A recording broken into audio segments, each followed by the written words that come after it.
درامان مدى جيهان أفروجن جو أم بكار دبورينن لدمي أم كسن وكا فاطمة دبينن جيهان بچوك دبي وكارن ما هنداد بي ودست ما دي غريدان وكا غريدان زمان فاطمة گهدارن هيفي في ام ينهجا از ختام يوسف ورما د برنامه كسرن بهيفيا وميوانا ما في حفتيه فاطمه كرا ولالا ومخابن يتشاوش مرب آخفل سرجيانا خواه جبر فيكي ينها جيا فاطمه وجمبراوي يانا بيوي حسنا شمرب آخفن لسر إيشن آزارن فاطمه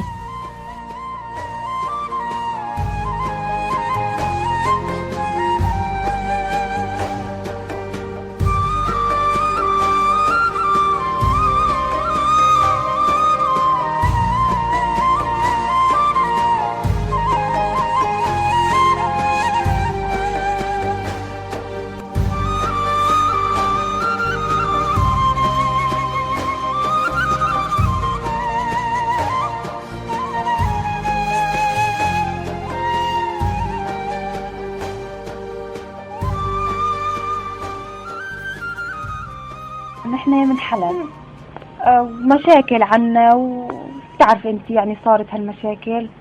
نحن عائلتنا 4 بنات وشباب 2. عنا وحدة خارسة بيناتهم وتركنا هنيك لاني ما بقى يعني نسكن ابدا ما ضل هنيك حدا ينسكن وجينا لهون.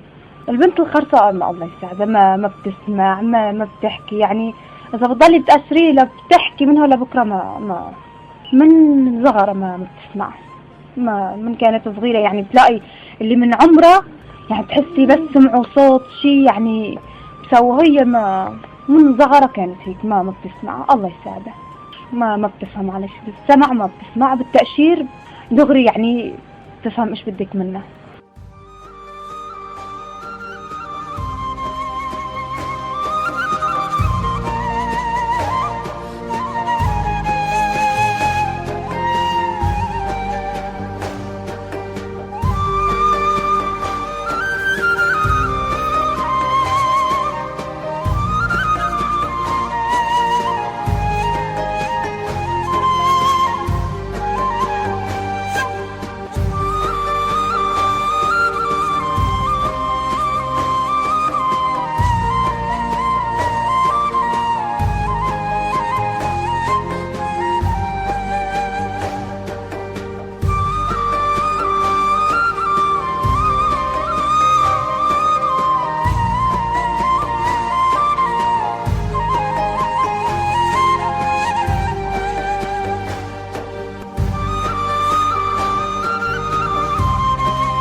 بعد سنة كشفته، أبوها صاح لها ما ردت. قال أبوها قال خرسة. قلت له لا بنتي ما هي خرسة. قال لا خرسة. رجع خيو رحت له فاطمة. قلت خلاص حطيت حالي وصرت أبكي. بكيت تافطي مخي. قال لي خلاص عندي واحد رخر بس هذيك يعني جنديرة كمان خرسة نفس الحالة. أخذوها مشان ولاد والله مشي حالة صلى صبي. اي والله فاطمة يعني بال22 23 هيك بالتأشير بالهذا يعني مش قد بتصيحي لها ما بتسمع، مش قد بتصيحي لها وراحت بس شالت راسها بتطلع ما بتوقف. أقل عيب تعي على البيت والله تيجي تدخل بالبيت عاد تفهم عليكي ذكية بس سمع ما في ولسين ما في. احنا ضيعتي يا بنتي من ريف حلب ضيعتي وقال هاي خرسة وصاروا يحاجروها بالحجر ويسووا العجان طبقوا وراها. كمشت بنتي فوتها على البيت. في عنا بحلب في قالوا حولوها حلب، لا حولناها حلب لا شيء. واول زمان اول يا بنتي ما كنا هالحالة والله بهالحالة ما كنا.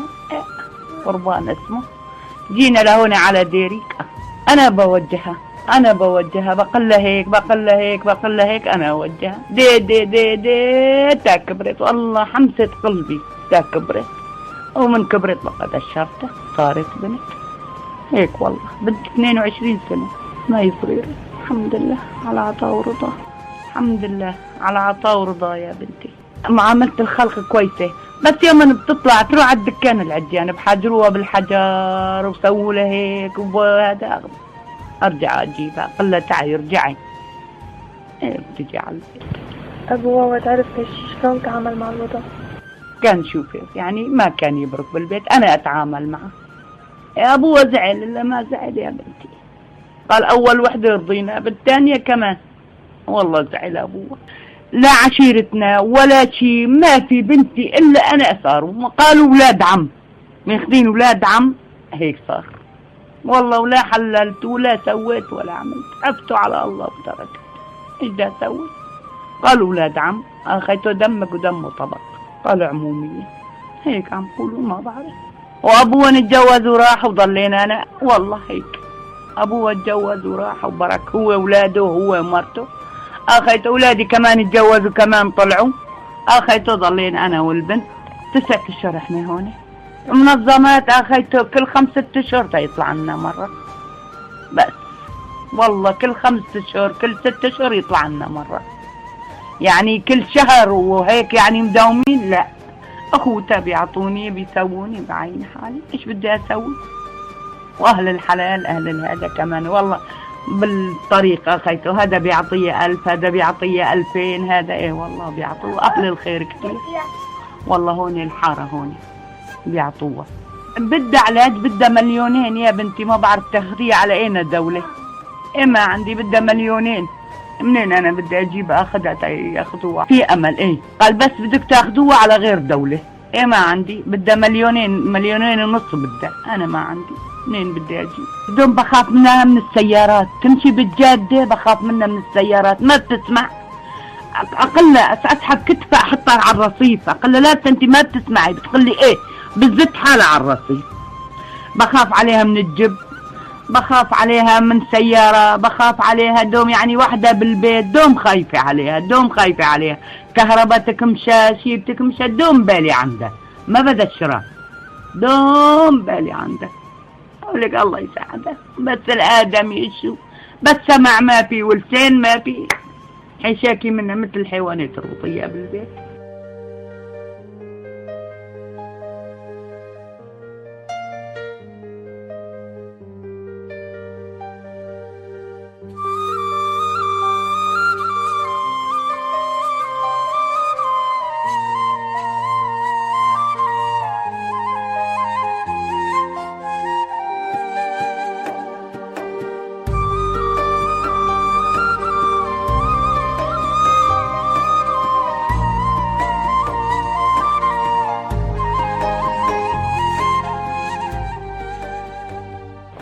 بتزعل كتير مو شوي كمان، تعصب تتضايق انه ليش يعني انا كمان مو مثل هالناس. مثلا بنبرك نحن كلياتنا، ايش عم تحكوا؟ ايش عم تقولوا؟ طب ليش انا ما مثلكم كمان؟ يعني احيانا مثلا واحد ما بحسن، يعني بدي احكي له بس ما بحسن اعبر له نفس الحديث، انه وهي بدها تفهم مصدر الحديث ايش هو، انه ايش عم تحكوا؟ ليش ما بتقولوا لي انا كمان؟ يعني ايش بدي اقول لها؟ احيانا باشر لها شلون كانت تقول لي لا مو هذا هو، مو هذا هو اللي عم تحكوا عنه انتوا، انت عم تقولي لي على غير شيء. انا بقول لها انه نفس الحديث اللي عم نحكيه هو، بتقول لي لا انتوا عم تضحكوا علي، مو هذا اللي عم تقولوا، انتوا بس كنتوا سكتوني. ليش؟ بتزعل بتضل، اذا بتتضايق بتضل 3 ايام عم تحارب، وبس عصبت خلص. يعني بيجي احيانا شغلات يعني تكون فجأة هو ما فيها شيء، بتجيها بتلاقيها بس زعلت من شيء ما بقى تطيقها العالم كله، يعني بس زعلت خلصنا. انه اكثر شيء بتتضايق لما بتكون جمعة، انه لما بتكون عالم بيركي كثير، ليش انتوا كلكم عم تفهموا بتشاركوا بالحديث الا انا لا؟ بتقلي بتأشر لي، بتقلي انه ايش عم تحكوا انتوا؟ انا كمان اقولوا لي ليش ما بتحكوا لي انا كمان؟ ايه عن جد يعني فعلا انا بزعل عليها بهالنقطة، انه انتوا كمان خبروني ايش عم بصير، انه احكوا لي وبالتأشير من انا اشر لها، غير هيك ما بتحسن ما بتسمع. إيه كثير بتتضايق، يعني احيانا بتطلع من الصبح للمغرب بتريد ما تفوت على البيت، انه كلياتنا مجتمعين وعم بضحكوا وعم بحكوا، الا هي شيردة. ليش ما بتبرك معنا؟ اغلبية الاحيان ما بتريد تبرك معنا، بتحب دوم تبرك لحالها، اي لحالها مسي كتير احسن، تقولي انا ما بحب ابرك معكم، انا بدي ابرك لحالي عشان ما اسمعكم. احيانا بس يصير ضد كتير تقول صرعتوني، انه ليش تتضايق ما بتحسن بترد، بتزعل هيك من زعله انه يا زعم انه صارعتوني ما بقيت احسن يعني ابرك معكم، بس هي لا، لاني بتتضايق لاني ما عم تسمع. عند رفقات؟ لا والله لاني نحن ما مخليها تطلع يعني خرسه وما بتسمع، وعالمنا ما هذا يعني ما بنحب نطالعها، وابو البيت لحالها ما بنتركها. حسيتي عندها اهتمامات؟ يعني هي بتهتم للشغلة، عندها هواية، عندها؟ لا والله هوايات لا، بس انه يعني بتحب البيت، بتحب تتعامل مع العالم، يعني ايش ما بتطلبي منها ما بتقول لا، يعني كتير يعني. بس قلت لك فيها شغلات احيانا انه بتنزعج من ما بتحسن تحكي، وكتير مو شوي بهالنقطة، يعني اغلبية الاحيان بتعذبنا من هالنقطة، تشتغل بالبيت ويعني كتير، وبس حبت شخص يعني خلص حبته وبس كرهت انسان خلص، يعني لون ايش من عمل معه خلص كرهته خلص، ما حبته خلص، بتضل بتعيد وبتفتق فيها سنة ما بحبه خالص. ولما انسان بتحبه بتنزل لك اياه من فوق. فعلا فيها شغلات كتير غريبة واذكى من الانسان الطبيعي بكتير، يعني احيانا انا اللي عم بحكي يعني بخطر عبالها شغلات اكتر مني واسرع. يعني بتقولي انت ما عرفتي ايش هي، انا بعرف ايش هي. فعلا احيانا بتجيها صحيح ما في لسان، بس كتفكير اصحى من الانسان الطبيعي.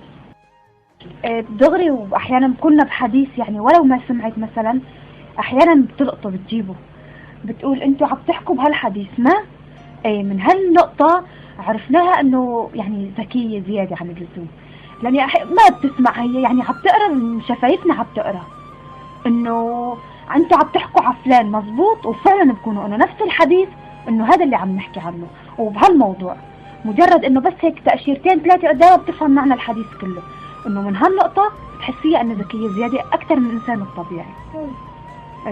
وكتير مو موقف ما واحد، كتير يعني انه بتحسيها يعني سريعة البديهة بسرعة، يعني ما في داعي انك تشرحي له، يعني في انسان بيحكي وكل شيء بدك تضلي ساعة تشرحي له وتبرري له موقف لحتى يفوت لعقله، هي مباشرة دغري. من هالنقط بتحسيها انه سريعة البديهة زيادة. معاملتها مع الناس طبعا، ومعاملة الناس معها على فكرة، يعني مو تقولي ما لسان ويعني عايشة عشوائية، بالعكس قلت لك بس حبت انسان حبته، بس كرهت انسان والله لو بحط العشرة بشعلهم ما بقى خلص. ما من هالنقطة بنعرفه انه ما بتحب هالانسان، وبتجي على معاملة الشخص اللي الثاني كمان، معاملته منيحة معه حبته، اما معاملته لا ما هلا نحن بالبيت ما بتزعجنا بكلمة، ما بتزعلنا بهيك، احيانا بتضايق بس نحن بنعرفها انه عقلها هيك. احيانا هي ومرت عمي بيختلفوا كتير، انا بقول لها لمرت عمي انه خلص هي عقلها هيك، يعني انت بعصبيتك ما راح تستفادي شيء معه، يعني خلص انسان عقله هيك ما راح تستفادي شيء معه، ما بتجيها يومين ثلاثة بترجع احسن من قبل، خلص هيك طبيعتها، بتتضايق بتتعصب وهذا بترجع بعد شوي بترجع مثل ما كانت قبل. جيراننا يعني عادي، يعني وما قلت لك حدا مع الناس نحن ما نخليها تعرف انه ما لها لسان وخرسه وما لها طلعه ما لها صوت عنها، بتحب العالم وبتحب يعني يجي حدا وبتحب تبرك وهذا، بس مو دايما بتحب تهتم بالناس، ولما بيجي حدا بتقوم بضيافته بتشتغل بتقدم له كل شيء، بس انه مو دايما.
فاطمة حبيبي شو؟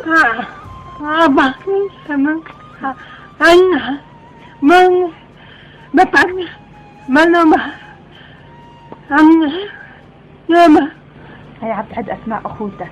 أيوة. عليا، بابور فريد، ماما حبوب، بهو، ماما بسمة، من فؤاد، أنا حسنة، ماما فطومة.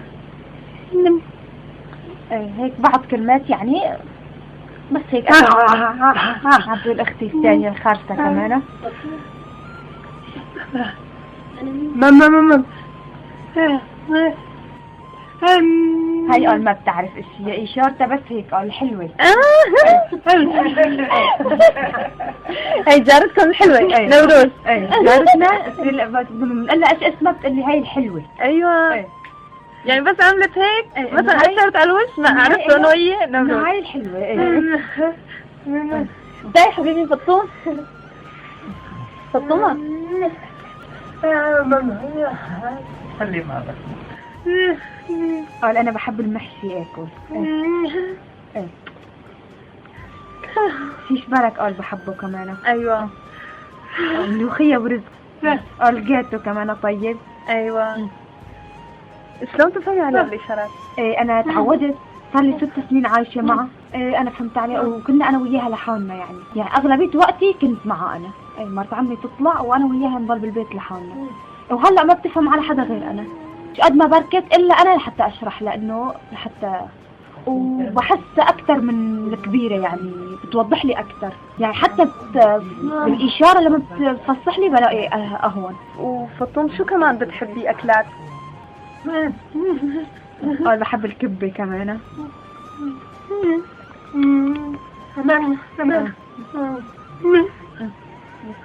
قال بطاطا بالفرن كمان. قال انا ما بعرف احكي، انا بحكي وانت بتردي. قال انا بتحبني كثير. قال انا بحب كل العالم كمان. قال انت كمان. أيوة الحمد لله. إيه. قال انا كمان بحب. قال انا كل العالم بحبهم كثير. قال انا بس ضليت عندهم بالبيت بس. ماما مرت اخوي قال راحت طلعت وانا بس انا وهي لحالنا بالبيت. خليها تحكي بالإشارات وانتي ترجمي. قال انا مبسوطة بس احيانا راسي بوجعني كثير لاني ما بسمع وما باكل لاني ما بشتهي على الاكل، بس بشرب مي. امتى بتتضايقي فاطمة؟ بتتضايق كثير يوم كثير ضجة بصير، وبتتضايق لما تكون هيك يعني تكون فترة لحالة زيادة بتحسيها بتتضايق وبتعصب. انا ما رحت على المدرسة، ما بعرف اقرا واكتب. عم بطلع لنا معينة عم نروح منجيبها كمان. منطلعة احيانا شوي معنا انه دوم بالبيت كمان اخطي بدي خلقها وبتزعل كمان احيانا. نحن بنطلع وهي بتضل بتزعل. بناخذها احيانا منطلعة معنا مشان ما يضيق خلقها مشان ما تزعل. يعني ما بنريد نزعلها عن جد يعني. بتحبي تصيري عروس فاطمة؟ يا ريت اصير عروس واروح.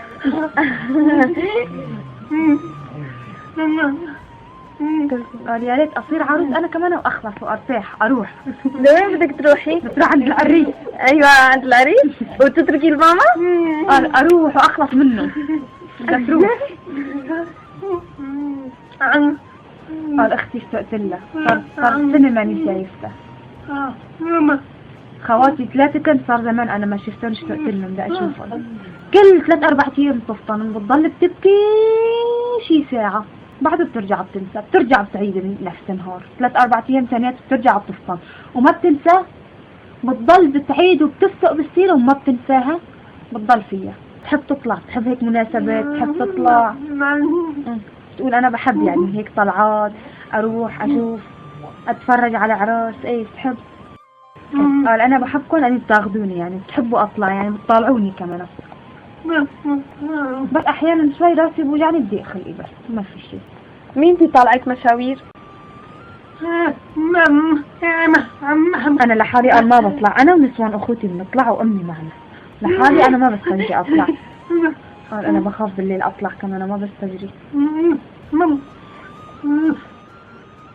فاطمة انتي بتحبي هون ولا بتحبي هنيك حلب؟ لا قال انا بحب بيتي. هون حلو بس بيتي احسن. ايه عم تقول؟ انا بحب بيتي هنيك، بيتنا احسن. بيتنا يا حسرة، حتى شوفته صارت علينا بالحسرة. كان حلو بيتك؟ قال بيتنا حلو كان كتير. بيتنا احلى، قال بيتنا كتير حلو. قال انا هون ما حلو. قال هون بشر علينا مي، هون بنقط علينا مي، عنا هنيك لا. لحتى اجي سوولنا اياه لحتى هلا بطل يسوي مي. بتحب بيتنا، بتقلي هون مو كويس، بيتنا احلى. ايه مثلا نروح على بيتنا؟ ايه قلنا لا الله كريم نروح على بيتنا. انا بحب بيتي، بحب هنيك الحارة، بحب الجيران. هون قال ما بنطلع، ما بنروح على محل. قال انا بعرف يعني احيانا بكونوا باركين، بفهم احيانا ايش عم بحكوا بس مو كتير، مو شو كتير لاني ما بسمع.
بدها تحكي عن مرت ابوها. عمرت عمارة جديدة وبدها تروح مشان بدها تساعدها. ضربها مشان إلا بدها ياخدها غصب عنها مشان إيشو؟ مشان تروح تشتغل معها هنيك. ما بدي أروح، ما بدي أروح، بدك تروحي غصب عنك. ضربها. أنا بجليلة، أنا بشطفلة، أنا بطبخ، أنا بسوي، هي بتضل بيركي لحالها. لأني ما للفين يعني نذبحها من موتى مشان إيشو؟ مشان تخدمنا بس. قال أنا بنام من المغرب ما باكل، اجيت ويتا شلون ضعفان، شلون صايرة. أنا ما بروح لعندن ولا بجي لعندن لأني ضربوني أول. أنا ما بحبهم.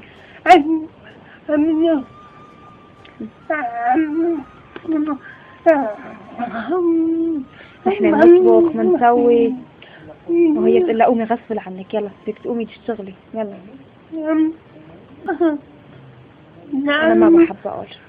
ضربوني هدوا لي شعري. زعلت وصرت أبكي. ضليت أبكي 3 أيام. وليش عم تحكوا علي؟ يعني أنا ما بدي أجي، ما بحبها. قال قد ما زعلت طلع على وجهي حبوب كله. ما بحبهم. قال ما بريد أجي. قال نشتغل نتعب نشتغل طول النهار. قال بتعب بجي للمغرب بس بحط راسي وأنام. قال أنا ضعفت شلون صرت من كتر الشغل، يعني أنا ضعفت كتير. قال كنا نخاف من أول من هنيك، عنا مشاكل عنا هنيك، كنت أخاف كتير. يصير المغرب أخاف كتير، دغري نفوت على البيوت، بس نسمع صوت دغري نفوت على البيت. كنت أخاف كتير. قال أنا بمل كتير، ونخلص شغلنا ونبرك. قال أنا بمل كتير لحالي. قال أجي بس أشوف أمي لأني اشتقت لها. كنت أقعد أشوف أمي بس ما بجيبوني أشوف أمي. كنت أشتاق لأمي كتير عشان أشوفها. كان راسي هيك يصير قده، كنت لما أزعل وأبكي ما باكل. ما كنت آكل أسبوع. فعلا لما أجت كتير كانت متغيرة، كتير كانت ضعفانة ومتغيرة. بتشوفنا بتبكي بتبكي بتبكي، تقولي من 100 سنة مو شايفتنا. أنا اشتقت لكم. كنت أنا حامل، وبعد 6 سنين يعني أنا حملت بابني. هنيك تقول لهم هلا هي حامل ما بتحسن تشتغل، بدي أروح مشان أشتغل لها بالبيت، خلي هي تضل بيركي. هلا وقت مونة وقت هاد خلوني أجي على البيت مشان أشتغل لها وخلي هي تضل بيركي، مشان هي خطي حامل يعني، مشان ما يصيبها شيء. ما بجيبوها. كانت دوم تبكي، يعني في جيراننا هنيك جنبه دوم تزعل وبتبكي وبتقول دوم تتذكرك انه انت حامل مشان ما تشتغلي انت، يا ريتني انا بالبيت وانا اشتغل بدالها، مشان انه خطي كتير كتير مو شوي يعني. بالذات انسان اذا قلت لك حبته ما بتنساه ابدا. وقلت لك لاني انا حامل كان يعني هن خضره وما خضره ببعثوا بده شغل وبده هذا، تقول انا بسوي لها اياه وببعث لها اياه مشان هي ما تشتغل خطي. انا بسوي لها اياه مشان هي بس جاهز يعني تاخده مشان ابنها خطي. يعني كتير كتير كتير. قال انا الاولاد بس يعني بيضحكوا علي، يعني انا لما بشوفوني انا يا بحكي قال انا من الاولاد بس بتضايق. ليش؟ لاني ما بحكي يعني بعيبوا علي، ولا الكبار لا بالله بالعكس. يعني انه الكبير بيفهم، حط حاله بهيك مواقف مثلا انه خلقت رب العالمين اكيد يعني، بس الصغار مو ما بيعرفوا ما بيفهموا انه يعني بتضايق منهم كثير. دوم بتقول بتشوف بدلات العرايس تقول ما احلاهم، ايمت انا كمان البسها واتجوز. هيك بدلة العروس ألف شعري ايه، بتقول هاي هيك صارت عروس انا كمان بتمنى يعني اصير ايه. بتحلم كثير يعني، بننزل احيانا على السوق على البدلات على اللبس، تقول انا كمان ايمت اصير عروس، ايمت كمان البس واسوي كثير. يعني انسان ما له لسان بس تحلم، يعني بنت مثل هالبنات بس عندها حلم انه كمان تلبس بدله بيضة. كل بنت هيك بتحلم هي كمان قال كنت صغيرة ما بعرف حالي هيك، بس هلا من كبرت ما بسمع صرت اعرف حالي اني ما بسمع. بأشر لهم بالاشارة بفهموا علي. قال انا اخوي متكفل فيني يعني، ايه اخوي بحبني، اخوي بس ما حدا بحبني غير اخوي. بس وانا عمامي كمان بحبهم وبس.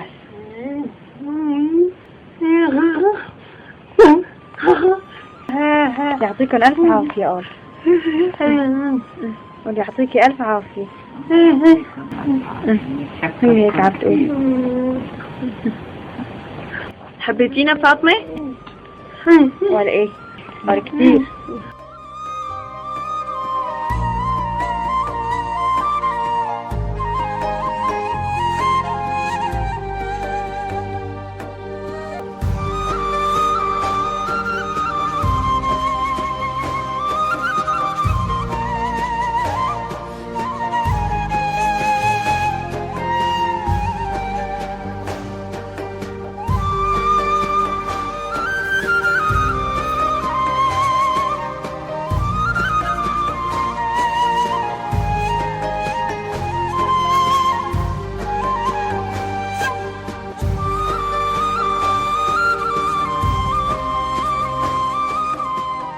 گوهدارن هیویف ام گهان داویا برنامه خوا وام بهیوینا گوهمی هیوی فاطمه و داخوازین وی بیکورن دروژن بیده و کیف و خوشی بین شانسه وی گوهدارن دلال حتی خلق کادی و میوانن دی هین بمینن بخیر و خوشیده.